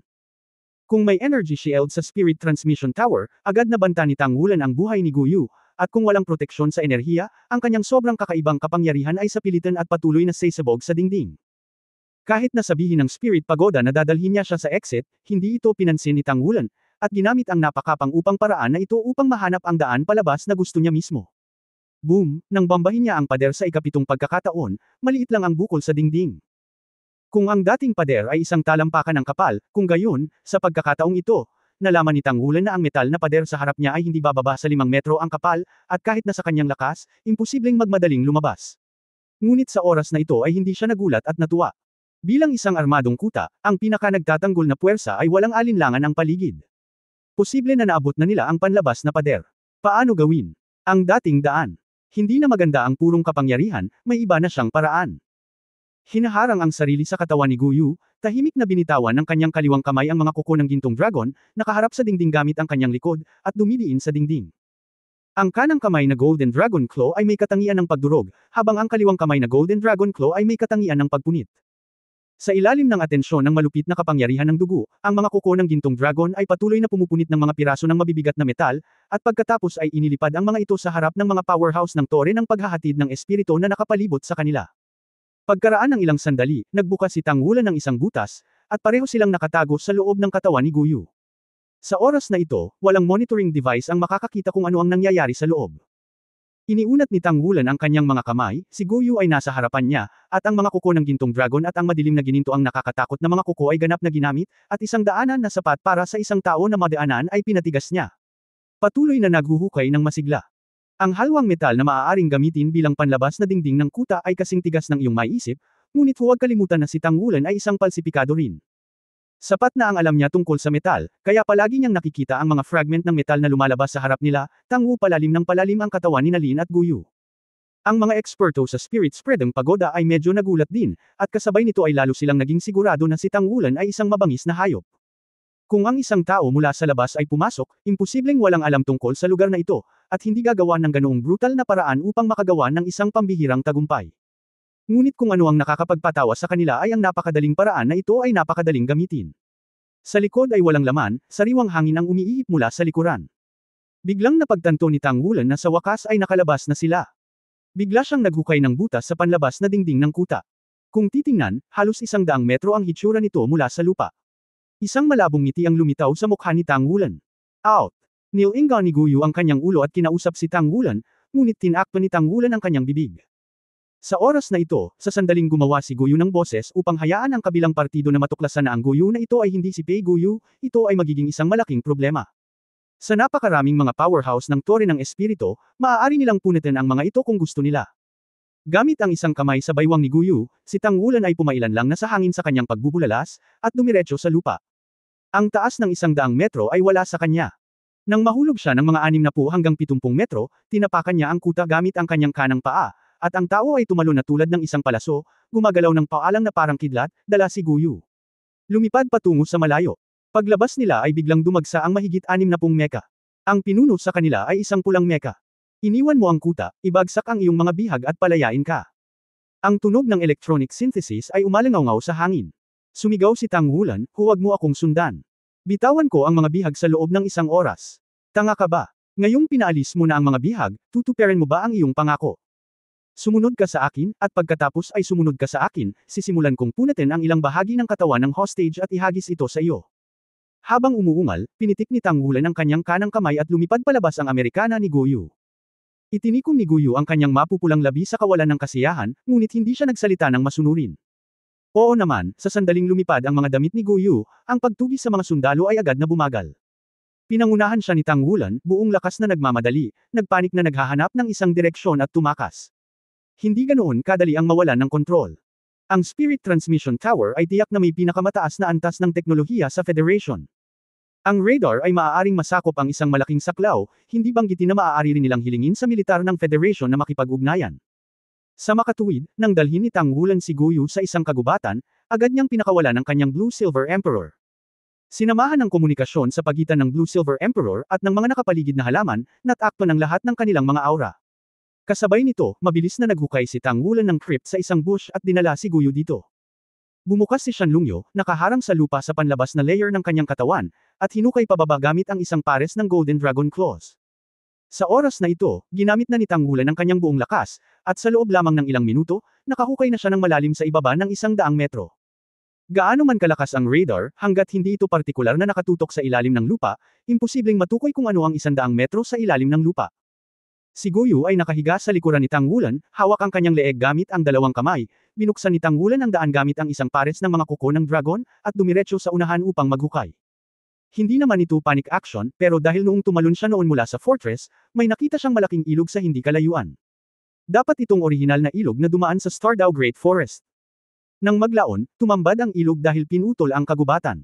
Ang ilog ay halos 100 metro ang lapad at hindi alam ang lalim ng tubig. At ito ang pinakamagandang ruta ng pagtakas na pinili niya. Hindi. Nawala ang kanilang mga track. Paghahanap ng carpet. Gumamit ng mga underground detector. Tungkol naman sa Spirit Spreading Pagoda, mabilis nitong pinalibutan ang kagubatan na ito. Ngunit wala sa mga detection device ang nakakita ng mga bakas ni Tang Wulan at Guyana, na parang nawala sila sa hangin. Pagkalipas ng ilang minuto, natuklasan ang pasukan ng kuweba na hinukay ni Tang Wulan, ngunit sarado ang kuweba. Kailangan nilang maghukay muli, ngunit kung muling maghukay, paano nila mahahanap ang ruta na kanilang hinukay? Nang dumating ang isang malaking bilang ng mga underground detector, 15 minuto na ang lumipas. Ang paggalugad sa ilalim ng lupa sa loob ng radius na 10-10 milya ay walang nakitang anumang palatandaan ng malakihang buhay. Si Tang Wulan at Guyana ay nawala na lang sa hangin. Wow! Halos sabay na sumilip sa tubig sina Tang Wulan at Guyu sa tunog ng tubig. Ang malamig na tubig ng ilog ay umaagos pababa, na nagtutulak sa kanilang mga katawan pasulong. Lumingon si Tang Wulan at nakita na ang Stardew Fortress ay 12-dosenang milya ang layo sa likuran nila. Ayon, hinukay na lang niya ang lagusan sa tubig ilog, at sa tulong ng tubig ilog, pinalabas sila at patuloy na lamusong sa ilog. Hindi na kailangan ng maraming pagsisikap para makalayo sa pinangyarihan ng insidente. Kinuha ni Tang Wulan ang kamay ni Guyu, inilagay siya sa kanyang mga braso, at mahinang nagtanong, malamig ba? Umiling si Guyu. Bagamat nawala na siya ng alaala, nasa kanyang cultivation pa rin siya, kaya natatakot siya sa lamig. Tai, kanina ka pa nakakatakot. Nung sinigawan mo sila, natakot ako. Hindi nasisiyahang sabi ni Guyu. Ngumiti si Tang Wulan at sinabing, kung hindi yun ang kaso, paano mo sila mapaniwalaan na kaya ko talagang banta ang buhay mo? Okay lang, hindi nila tayo mahahanap. Lumayo ka pa ng kaunti sa ibaba ng agos, at tutulungan kita pagkalapag. Make up, tapos magpalit tayo ng ibang damit, okay lang. Yes, Dad, nagugutom na ako. Pinulupot ni Guyu ang kanyang mga braso sa kanyang leeg. Sa oras na ito, ang kanilang mga damit ay nababad sa tubig ng ilog. Biglang nakaramdam si Tang Wulan ng init sa buong katawan niya nang lumapit siya. Pinasigla talaga siya ng binata Kim sa mga bisig niya. Guyu, naaalala mo ba kung bakit kanila tinawag na Guyana? Tanong ni Tang Wulan. Ang tanong na ito ay parang ulap sa kanyang puso, at hindi ito mawawala sa mahabang panahon. Napailing si Guyu sa kanyang ulo, niyakap lang siya ng mahigpit. Napabuntong hininga si Tang Wulan sa kanyang puso, tila kaya lang niyang maghintay hanggang sa mabawi ni Guyu ang kanyang alaala. Magpatuloy sa ilog ng humigit kumulang 5 o 6 na kilometro. Nang makita ni Tang Wulan ang isang highway na dumadaan hindi kalayuan sa ilog, dinala niya si Guyu sa dalampasigan. Magpalat ka ng tuyong damit, Dad. Ihahatid na kita para maghanap ng makakain. Halos ideklara ni Tang Wulan ang kanyang sarili bilang ama ng hindi namamalayan, na nagpahiya sa kanya. Dad, ayoko. Ang malalaking mata ni Guyu ay puno ng inosente. Napangiwi si Tang Wulan, hindi ba siya magpapalit ng damit? Sa oras na ito, halos ganap na lumitaw sa kanyang mga mata ang magandang figure ni Guyu dahil sa basang damit, at naramdaman lang ni Tang Wulan ang tibok ng kanyang puso. Pinahirapan mo ang munting diwata. Napaungol si Tang Wulan, nakakita ng isang sulok sa tabi ng kalsada, mabilis na kinuha ang isang set ng kanyang mga damit mula sa storage bracelet ni Guyu, namula at pinalitan siya. Si Guyu ay walang iba kundi si Tang Wulan ay nag-react ng marahas. Kai, ang init mo ba? Bakit ang pula ng mukha mo? Tanong ni Guyu, na ikinakurap ng kanyang malalaking mata. Pop! Itinaas ni Tang Wulan ang kanyang kamay at hinampas ang kanyang balakang, tumahimik ka. Ham! Itinikom ni Guyu ang kanyang mapupulang labi sa kawalan ng kasiyahan. Ginamit ni Tang Wulan ang matinding pagpupursage na hindi mas mababa sa pagpigil sa sakit ng pagbagsak ng bloodline ng Golden Dragon King, kaya hindi niya hinayaang gumawa ng anumang bagay na pabigla-bigla. Kahit na mahal ng dalawa ang isa't isa, ayaw niyang gumawa ng anuman kay Guyu kapag nawala ang alaala nito. Pagkatapos magpalit ng damit, mabilis na binago ni Tang Wulan ang sarili sa tuyong damit. Dinala nito si Guyu papunta sa highway, at pagkatapos ay pinakawalan ang kanyang Tangmen combat vehicle, na nagkunwari bilang isang ordinaryong sasakyan, at dinala si Guyu sa kalsada at mabilis na lumayo. Sa sasakyang panlaban, mas mabilis ang takbo. Sa pamamagitan ng pagtukoy sa mga karatula sa kalye, mabilis na natuklasan ni Tang Wulan na ang kanilang daan ay patungo sa silangan. Hindi sabik na bumalik sa direksyon ng Shrek City, pinaandar niya ang kotse hanggang sa makarating siya sa isang highway sa pinakamalapit na maliit na lungsod, bumaba sa highway, at pumasok sa lungsod. Nilagyan ko ng make-up ang sarili ko at si Guyu sa kotse. Dad, bakit ka tumatanda? Nakakunot ang noo ni Guyu habang nakatingin kay Tang Wulan na tapos na ang kanyang aging make-up. Walang magawang sinabi ni Tang Wulan, lagi mo akong tinatawag na tatay, ito ang pinaka-natural na paraan. Mas kakaunti ang sasabihin mo mamaya. Nako, pero mukhang hindi maganda ang ganito. Ungol ni Guyu. Inilabas siya ni Tang Wulan sa kotse, pumasok sa isang maliit na hotel, nagbukas ng 2 silid, at naupo muna. Inon ang screen ng Seoul Guidance TV sa hotel room, unti-unting namuo ang mukha niya. Nagkaroon ng napakalaking sakuna sa Shrek City, naniniwala siya na sa oras na ito dapat mayroong lahat ng nauugnay na balita sa TV. Pagkatapos sumailalim sa matinding pagbabago, at pagkatapos ay maranasan ang pagiging nasa Stardew Great Forest, ang puso ni Tang Wulan ay ganap na ngayong huminahon, nangyari ang mga bagay, at mas maraming kalungkutan at sakit ang walang kabuluhan. Una sa lahat, kailangan mong harapin ang kasalukuyang sitwasyon, at pagkatapos ay mag-isip ng mga paraan upang baguhin ito. Siya ay nanatili dito pangunahin upang linawin ang kanyang mga iniisip at malaman kung ano ang dapat niyang gawin sa susunod. Alam na alam niya na ang kanyang kakayahang patatagin ang kanyang mga emosyon ng napakabilis ay hindi mapaghihiwalay sa pagiging nasa tabi niya ni Guyu. Sa isang manliligaw, mayroon siyang malaking motibasyon. Biglang naranasan ng Shrek City ang hindi pa naganap na sakuna na ito, at ang Federation ay nakatali sa tungkulin.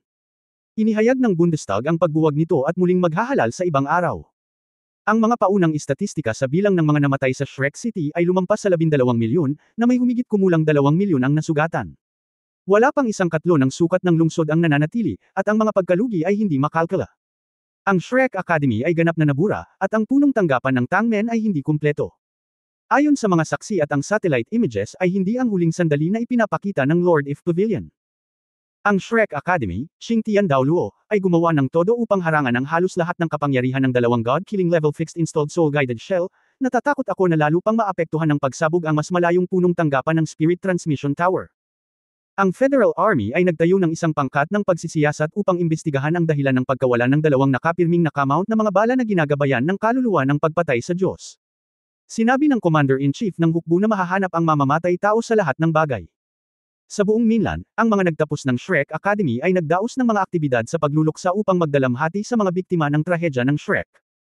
Ang Tang sect ay nag-anunsyo na ito ay magdedeklara ng digmaan sa Holy Spirit Church. Ngunit ayon sa mga tagaloob, ang Tang sect ay dumanas ng matinding pagkalugi sa pagkakataong ito. Ang punong tanggapan ay nawasak, at hindi bababa sa 4 sa mga Hallmaster ang bumagsak. Ang kinaroroonan ng mga Hallmaster ng Tang sect daw Luo Palace ay hindi alam. Follow-up sa pinakabagong balita. Naniniwala ang banal na espiritu na ito ang may pananagutan sa pag-atake ng terorista, ngunit hanggang ngayon, wala pang bakas nito. Dito, ang istasyong ito ay umaapela sa lahat ng mga tao, kapag natagpuan ng mga kainahinalang tao, na agad na magulat sa lokal na administratibong opisyal na tirahan. May mga alingaw-ngaw na ang ikatlong God-killing level fixed-mounted soul-guided shell ay nawawala din tulad ng iba pang dalawa. Kung ito ay totoo, kung gayon saan ang susunod na aatakehin ng God-killing level fixed-mounted soul-guided shell? City. Ano ang ginagawa ng federal government? Ang lahat ng uri ng magulong balita ay patuloy na binobroadcast sa iba't ibang channel ng Soul Guide TV. Nanood si Tang Wulan, hindi alam, ang kanyang mga kamay ay nakakuyom na ng mga kamao. Hindi ko na namalayan na nahulog na pala ang mga kuko ko sa mga palad ko. Bago pa man ang oras na ito, umaasa pa rin siya na lahat ng ito ay ilusyon, tulad noong nasa Devil Island sila, lahat sila ay mga ilusyon na nilikha ng mga matandang demonyo. Isa lang itong bangungot. Gayunpaman, ang mga katotohanan ay nasa harap natin, at walang duda na ito ay hindi isang bangungot. Tinitingnan ng dalawang malalaking malalim na hukay sa Shrek City sa larawan, tinitingnan ng Shrek City na nakapalibot sa mga sirang pader. Hindi mapigilan ni Tang Wulan na mamula ang kanyang mga mata. Ang pagkamatay ng 12 milyong tao. Ito ay 12 milyong buhay na buhay.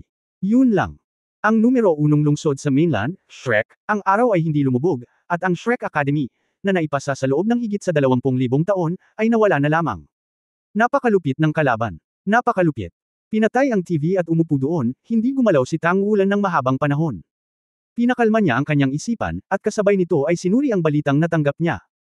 Sa paghusga mula sa kasalukuyang sitwasyon, ang Shrek City ay dumanas ng matinding pinsala, ang Shrek Academy ay karaniwang nawasak, at ang punong tanggapan ng Tangmen ay nawasak.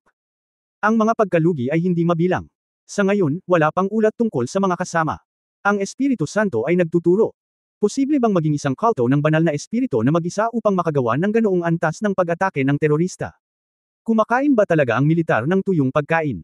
12-level fixed-mounted soul-guided artillery shells ay napakadaling nakawin. Ito ay nagsasangkot ng higit pa sa isang masamang espiritong master sect. Dapat mayroong higit pa dito. Ang pagkakaroon ng Shrek City ay palaging isang anomalya sa Federation.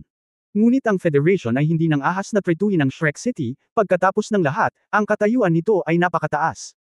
Sa paghusga mula sa malaking pagsabog na ito, ang Federation ay talagang may kakayahan na harapin si Shrek matagal na ang nakalipas sa pamamagitan ng mga sobrang armas na ito. Ngunit hindi nila magagawa iyon.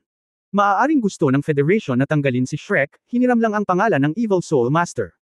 O, ang ilang mga tao sa Federation ay nakipagtulungan sa mga masasamang espiritu at sinira ang Shrek City. Ang mangkok na ito ay nakasabit sa ulo ng banal na espiritu. Ang banal na espiritu ay hindi mahalaga. Sila ang mga daga na tumatawid sa kalsada. At ang mga layunin ng ilang mga tao ay nakamit.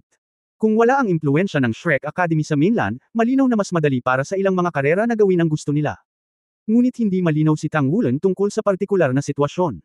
Kung tutusin, wala siyang research sa politika. Ang punong tanggapan ng Tang sect ay dumanas din ng isang mapangwasak na dagok. Malinaw, ang Tang sect, tulad ng Shrek Academy, ay kinatatakutan ng mga nasa kapangyarihan. Hindi dapat ganoon kadali ang trahedyang ito. Nasaan ang Spirit Pagoda? Ang Tang sect, Shrek Academy, at Spirit Spreading Pagoda ay pawang mga super organization na tinatawag na magkasama. Bakit parehong dinanas ng sakuna ang Tang sect at Shrek Academy, samantalang malapit na ang headquarters ng Spirit Spreading Pagoda ngunit walang nangyari? Mula sa pananaw ng banta sa Evil Spirit Master, ang Spirit Spreading Pagoda ay halatang malalampasan ng Tang sect, at least ang kapangyarihan sa ibabaw ay ganoon. Bukod dito, ang bilang at lakas ng mga Spirit Masters na natipon sa Spirit Spreading Tower headquarters ay tiyak na mas mataas sa Tang sect. Ngunit ang pangalawang nakapirming pag-install na may patnubay ng kaluluwa sa antas ng pagpatay sa Diyos ay hindi nakahanap ng nag-a-upload na Spirit Tower, ngunit nakarating sa punong tanggapan ng Tangmen. Sa mga ito, wala bang masama dito? Kahit na hindi nilayo ni Tang Wulan na maghinala na ang Spirit Spreading Pagoda ay nakikipagsabuatan sa Evil Soul Master, hindi bababa sa ito ay maaaring wala. Sa makatuwid, ang kasalukuyang Spirit Transmission Tower ay hindi mapagkakatiwalaan. Ito ang dahilan kung bakit hindi niya ipinakita ang kanyang pagkakakilanlan sa Stardew Great Forest. Sa kasalukuyan, walang nakakaalam na ang 7 Shrek monsters ay buhay pa. Sa kasong ito, ang pagtatago sa dilim ay tiyak na mas mahusay kaysa sa nakalantad. Ang lakas ng Holy Spirit cult ay mas malakas kaysa sa inaakala. Ang malaking bungo na lumitaw noong araw na iyon, na may kahit isang base ng cultivation ng Evil Soul Master ay hindi dapat mas mababa sa Qingtian Daoluo. Higit pa rito, nang inilunsad ang gayong kapahamakan na pag-atake ng terorista, ang mga bakas nito ay karaniwang nawala sa malaking pagsabog. Mahirap alamin, at kahit na malaman nila, nag-iisa lang sila ngayon at wala masyadong magawa. Matapos isipin ang mga bagay na ito, naunawaan ni Tang Wulan na isa lang ang dapat niyang gawin ngayon, at iyon ay, pagtitiis. Ang kailangan niya ay hindi lamang personal na lakas, kundi sapat na kapangyarihan para labanan ang mga masasamang espiritu. Dahan-daang binuksan ang kanyang mga mata, naglakad si Tang Wulan patungo sa bintana. Bagamat dalawang silid ang binuksan, siya at si Guyu ay nasa iisang silid sa oras na ito. Nakapulupot si Guyu sa kama, mahimbing na natutulog, nakabalot ang buong katawan ng kubrekama, nakakalat ang mahabang buhok, at ang mahahabang pilak mata sa pisngi, kasing ganda ng isang malaking manika. Sa pagtingin sa kanya, si Tang Wulan ay nakaramdam ng kaunting panatag sa kanyang puso. Tumingin ulit sa bintana. Dahan-dahan niyang nilabas ang soul communicator niya at binuksan ito. Ay dial out ang numero. Ang tibok ng puso ni Tang Wulan ay hindi maipaliwanag na kinakabahan. Kung hindi maiugnay ang numerong ito, malaki ang epekto nito sa kanya. Tinutukoy ng numerong ito kung nag-iisa siya. Wulan. Ilang nagmamadaling boses ang nagmula sa kabilang panig. Nang marinig ni Tang Wulan ang boses na ito, ang buong tao ay hindi maiwasang bahagyang manginig. Huminga siya ng malalim, ngunit nanginginig pa rin ang kanyang boses, Xinglan, ayos lang ako. Ang kabilang panig ay biglang tumahimik, at nang si Tang Wulan ay medyo kinabahan at hindi maipaliwanag, ang nakakabinging tagay ay biglang dumating mula sa kabilang panig ng receiver. Sa isang iglap, napaluha si Tang Wulan, at narinig niya ang kanilang mga boses. Ye Xinglan, XE, Yuan En, Le Zhenggayo, Xu Xiaoyan, Xu Lizi ang nasa boses. Nandoon silang lahat, kahit na medyo naging hysterical ang kanilang mga boses dahil sa sobrang excitement, malinaw pa ring nakikilala ni Tang Wulan ang boses ng bawat isa sa kanila. Sila na. Buhay silang lahat, okay naman silang lahat. Nakaramdam na lang si Tang Wulan ng sinakaw sa kanyang lalamunan, ganap na hindi makapagsalita. Para sa kanila, siguradong survivor ito. Boss. Umiyak si XE at nakarinig ng boses mula sa mikropono. Oo. Sumagot si Tang Wulan, at bahagyan niyang pinigilan ang kanyang emosyon bago muling nanembalik ang kanyang kakayahang magsalita. Boss, nasaan ka? Buhay ka ba talaga? Hindi naman ako nananaginip di ba? Ang boses ni XE ay nanginginig ng husto, at lubos na naramdaman ni Tang Wulan ang tonanabik ng kanyang boses sa sandaling ito. Buhay pa ako, ayos lang ako. Iniligtas ako ni Guyu. Ang token na iniwan niya sa akin ay ipinadala sa kanya sa tamang panahon, at pagkatapos ay dinala ako sa malayong lugar. Ayos na ako ngayon, mga 200 mula sa Shrek City. Sa isang maliit na lungsod na halos 1 kilometro ang layo. Hindi ko man lang alam ang pangalan ng lungsod. Ano naman ang tungkol sa iyo? Nasaan ka ngayon? Okay na ba ang lahat? Binawi ni Ye Xinglan ang soul communicator mula kay XE, magaling kaming lahat, nasa Heaven Dao City kami ngayon. Ayos lang sa ilalim ng korona ng Holy Spirit Daoluo, emosyon lang niya. Holy Spirit Daoluo. Niyanig ni Tang Wulan ang kanyang buong katawan, oo.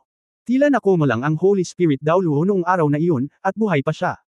Napakagandang magkaroon ng gayong Super Daoluo na buhay pa. Ngunit nang maisip niya ang relasyon nila ni Yunming, hindi mapigilan ni Tang Wulan na mabalisa. Kung may nangyari kay Guyu, gaano siya kasakit?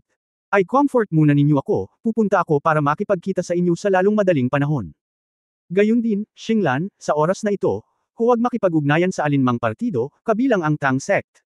Nawasak ang akademya, ngunit dapat tayong maging matatag. Gaya ng sinabi ng Pavilion Master sa dulo sa ganoong paraan, tayo ang huling pag-asa ng kolehiyo. Kung mabubuhay tayo ng maayos, magkakaroon ng pag-asa ang kolehiyo. Ngayon, dapat nating protektahan ang ating sarili, hindi muna natin dapat protektahan ang ating sarili. Sa lahat ng pagkakataon. Oo, sa tingin ko rin. Sinabi ni Ye Xinglan, bago kami dumating sa Skydao City, nag-makeup kami at hindi nakipag-ugnayan sa sinuman. Nakita namin na lumitaw si Guyu noong araw na iyon, ngunit hindi kami sigurado kung determinado ka ba niyan. Buhay pa rin ang pagkawasak ng shell na ginagabayan ng kaluluwa. Kaya pagkatapos naming pumunta dito, naghihintay kami. Wulan, halika, hinihintay ka rin namin, at ikaw din ang hinihintay namin.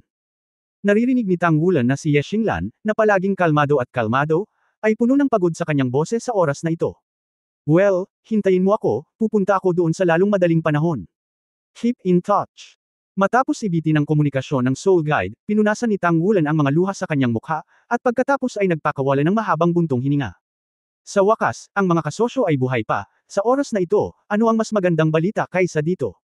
Unti-unti na rin siyang may plano sa kanyang puso. Makipagkita muna sa iyong mga partner, at pagkatapos ay humanap ng paraan para pagalingin si Guyu. Pagkatapos nito, kung paano makahanap ng pagkakataon na mabawi si Shrek. Upang magamit ang lahat ng magagamit na mapagkukunan, ang Heaven Daw City ay talagang isang magandang lugar. Hawak ang Soul Communicator, bahagya siyang nag-alinlangan bago pinatay ang communicator.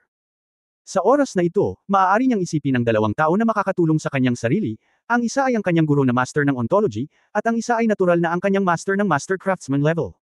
Ngunit sa oras na ito, hindi pa rin siya nagmamadaling makipag-ugnayan sa kanila, kaya pumunta muna tayo sa Tiandao City. Higit pa rito, ang banal na espiritu ay nagtuturo ng napakabagsik na ang sitwasyon ng tiyuhin ay maaaring hindi masyadong ligtas. Bilang nag-iisang master craftsman sa mainland, bagamat hindi niya direktang pinagbantaan ng Holy Spirit Cult, patuloy siyang makakagawa ng 4-character battle armor master. Bumalik sa kama, nang humiga si Tang Wulan sa kama, ang pakiramdam ng pagkahapo ay agad na kumalat sa buong katawan niya. Hindi pisikal, kundi espiritual. Hanggang sa niyakap niya si Guyu sa pamamagitan ng kubrekama na siya ay bumuti. Hindi nagtagal ay nakatulog siya ng mahimbing. Sa pagkakataong ito, natutulog sila hanggang 3 poste sa isang araw kinabukasan, at nagising ang dalawa. Pagkatapos kumain, pinaandar ni Tang Wulan at Guyu ang Tangmen combat vehicle at nagpatuloy sa pagmamaneho ng napakabilis. Tiningnan na ni Tang Wulan ang navigator sa kotse, at pumili siya ng ruta na medyo malayo ngunit tumakbo laban sa direksyon ng Shrek City upang pumunta sa Heaven Daw City. Sa oras na ito, maaari lamang siyang mag-ingat at pagkatapos ay mag-ingat. Sa daan, 6 na beses, lumipad ang mecha sa kanilang mga ulo. Lumipad pa ang 3 mandirigma. May isip kung gaano katens ang kapaligiran malapit sa Shrek City ngayon. Ang malaking pagsabog na ito ay nakaapekto sa puso ng hindi mabilang na mga tao, at ngayon ang buong kontinente ay malamang na nasa isang estado ng kaguluhan. Hanggang sa gabi na sa wakas ay nagmaneho si Tang Wulan sa Tiandao City. Muli kong nakipag-ugnayan kay Ye Xinglan, at sa wakas ay nakita ko ang lahat sa isang malayong hotel. Halos lahat ay sumugod, at lahat ay yamakap sa kanya. Tahimik ding umiyak sina Xu Xiaoyan at Xu Lizzie. Alam nilang lahat na kung hindi si Tang Wulan ang tumalon at gamitin ang kanyang katawan para harangan ang malakas na fixed-mounted soul-guided shell na hindi alam na level, natatakot akong mamatay silang lahat. Sa oras na iyon, hindi alam ni Tang Wulan na maaaring lumitaw si Guyu upang iligtas siya. Sa wakas ay nakabalik ka na, narito ka, at kaya kong alisin ang pasanin. Kapitan, maligayang pagdating sa pagbalik sa koponan. Same time na sinabi ni Ye Xinglan kay Tang Wulan. Oo, sila ang koponan ng Shrek, ang huling kinang ng Shrek Academy, at maging ang kontemporaryong Shrek 7 Devils. May tungkulin silang buhayin si Shrek. Dad, sino sila? Sa sandaling ito, isang medyo naguguluhan na boses ang nagmula sa likod ni Tang Wulan. Ang orihinal na Sol M na nakapaligiran ay nagbago sa isang iglap. Inilabas ni Guyu ang kanyang ulo mula sa likod ni Tang Wulan. Boss, ano kayo? Role-playing. Tuyong sabi ni Exi. Hinawakan ni Tang Wulan ang kamay ni Guyu at hinayla ito sa kanyang tabi, na may isang mapait na ngiti. Sa palagay mo, anong role-playing ang maaari kong gawin? Tinulungan ako ni Guyu na harangan ang malaking pagsabog. Ano ang nangyari sa akin? Hindi ko alam. Ngunit nang magising kami, nawala ang kanyang alaala. Pagkatapos ay tinawag niya ang aking ama. Amnesia. Siya si Guyu. Hindi ba ito si Nar? Pinigilan ni Xu Xiaoyan ang kanyang pagiyak at tumingin kay Guyu. Mapait nang umiti si Tang Wulan at umiling, at maikling ikinwento ang nangyari pagkatapos niyang makilala si Guyu, at kung paano siya kamukha ni Nar, ngunit nakilala niya bilang Guyu.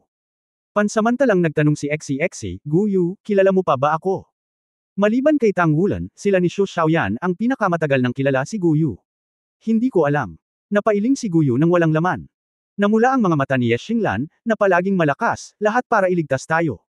Paano na siya ngayon? Magamot ba ito? Mapait nang umiti si Tang Wulan, hindi ko alam. Pagkatapos makawala sa panganib, pipiliin ko munang samahan ka. Pagkatapos ay gagawa ako ng paraan para magamot siya. Ngunit hindi ko alam kung siya ba ay nasa ganitong sitwasyon, maaari ba? Hayaan mo akong makita. Isang napakapaos na boses ang narinig. Sa loob, may lumabas na tao. Nang makita siya ni Tang Wulan, hindi siya makapaniwala sa kanyang mga mata. Nagbago na si Yali, nagbago na ang buong pagkatao niya, parang dehydrate siya, walang dugo ang mukha niya, at parang sutil na pakiramdam ang buong pagkatao niya.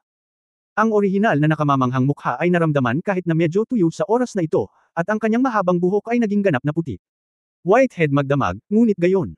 Miansaya, ikaw. Napatingin si Tang Wulan sa kanya nang may pagtataka. Suray-suray pa ang mga hakbang ni Yali. Mabagal siyang naglakad papunta kay Tang Wulan at umiling sa kanya. Ang kanyang mga mata ay namumula na walang mga palatandaan ng kaakit-akit. Dahan-daang itinaas ang kanyang kamay, na may malambot na puting liwanag, marahang dumidiin sa noo ni Guyu. Ang pinaka-nakakatakot na bagay sa mga tao ay ang kamatayan sa puso. Walang alinlangan na ang puso ng banal na espiritong Daoluo na ito ay sumunod na kay Qingtian Daoluo. Sa puting halo na inilabas ni Yali, si Guyu ay tila nawala ng malay, ngunit halatang wala siyang nararamdaman. Maya-maya, dahan-daang binawi ni Yali ang kanyang kamay, bahagyang nakasimangot, medyo espesyal ang kanyang kondisyon, at walang problema sa kanyang katawan. Dapat ay ang dagat ng kaluluwa ay naapektuhan, na nagdulot ng mutation sa nerbiyos ng utak, na nagsara ng kanyang memory bank. Kaya naman, ang estado ng amnesia. Kinakabahang tanong ni Tang Wulan, kung gayon, maaari bang gamutin ang kanyang kondisyon? Sinabi ni Yali, ito ay hindi madali. Ang pinakakomplikadong organ ng katawan ng tao ay ang utak.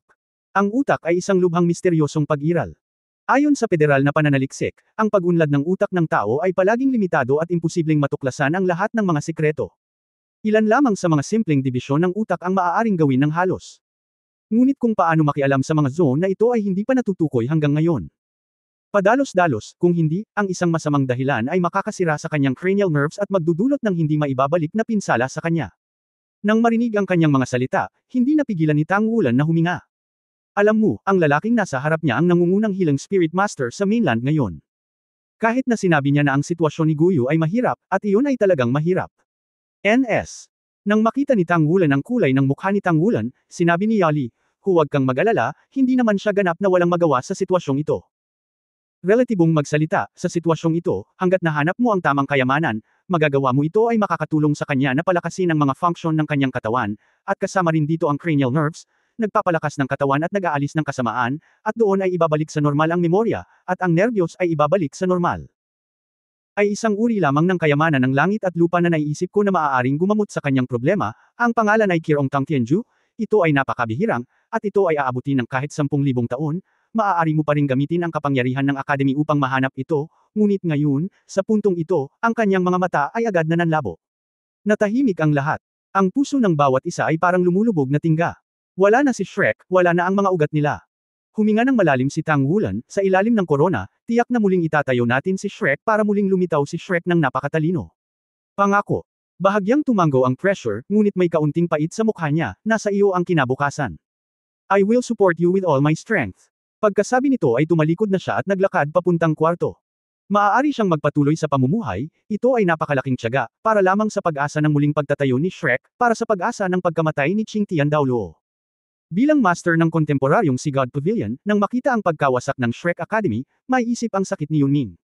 Kung hindi lang sana ito sinuportahan ng pag-iisip na tuparin ang huling hiling niya ay sinundan siya ni Yali. Wan Ian Kirong Tang Tianju. Hinawakan ni Tang Wulan ang kamay ni Guyu ng may matatag na pag-iisip, at palagi niyang makikita ang kayamanan ng langit at lupa. Tiyak na gagaling si Guyu. Ngayon siya na ang gulugad ng lahat, kahit anong mangyari, hindi na siya makakababa, malamang na si Shrek lang ang may lakas. Bilang kapitan, may tungkulin siyang balikatan ang malaking pressure na ito at ang mga inaasahan ni Shrek. Lahat ay energetic, at ang langit ay hindi pa nahuhulog. Shrek, at kami. Dahil pinili kami ng Academy bilang kontemporaryong Shrek 7 Devils, nangangahulugan ito na sapat na kami at ang aming kinabukasan ay dapat na kayang suportahan ang buong kasaysayan. Lake. Responsibilidad namin ito, ngunit obligasyon din namin. Ang kolehiyo ay nag-aruga sa amin, at ipinagmamalaki namin na palaging magiging miyembro ng Shrek ang kolehiyo.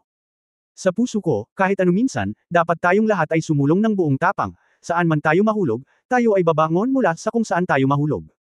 Matibay na tumayo si Ye Xinglan sa gilid ni Tang Wulan, at same time niyang sinabi, Wulan, sabihin mo sa akin, ano ang susunod nating gagawin?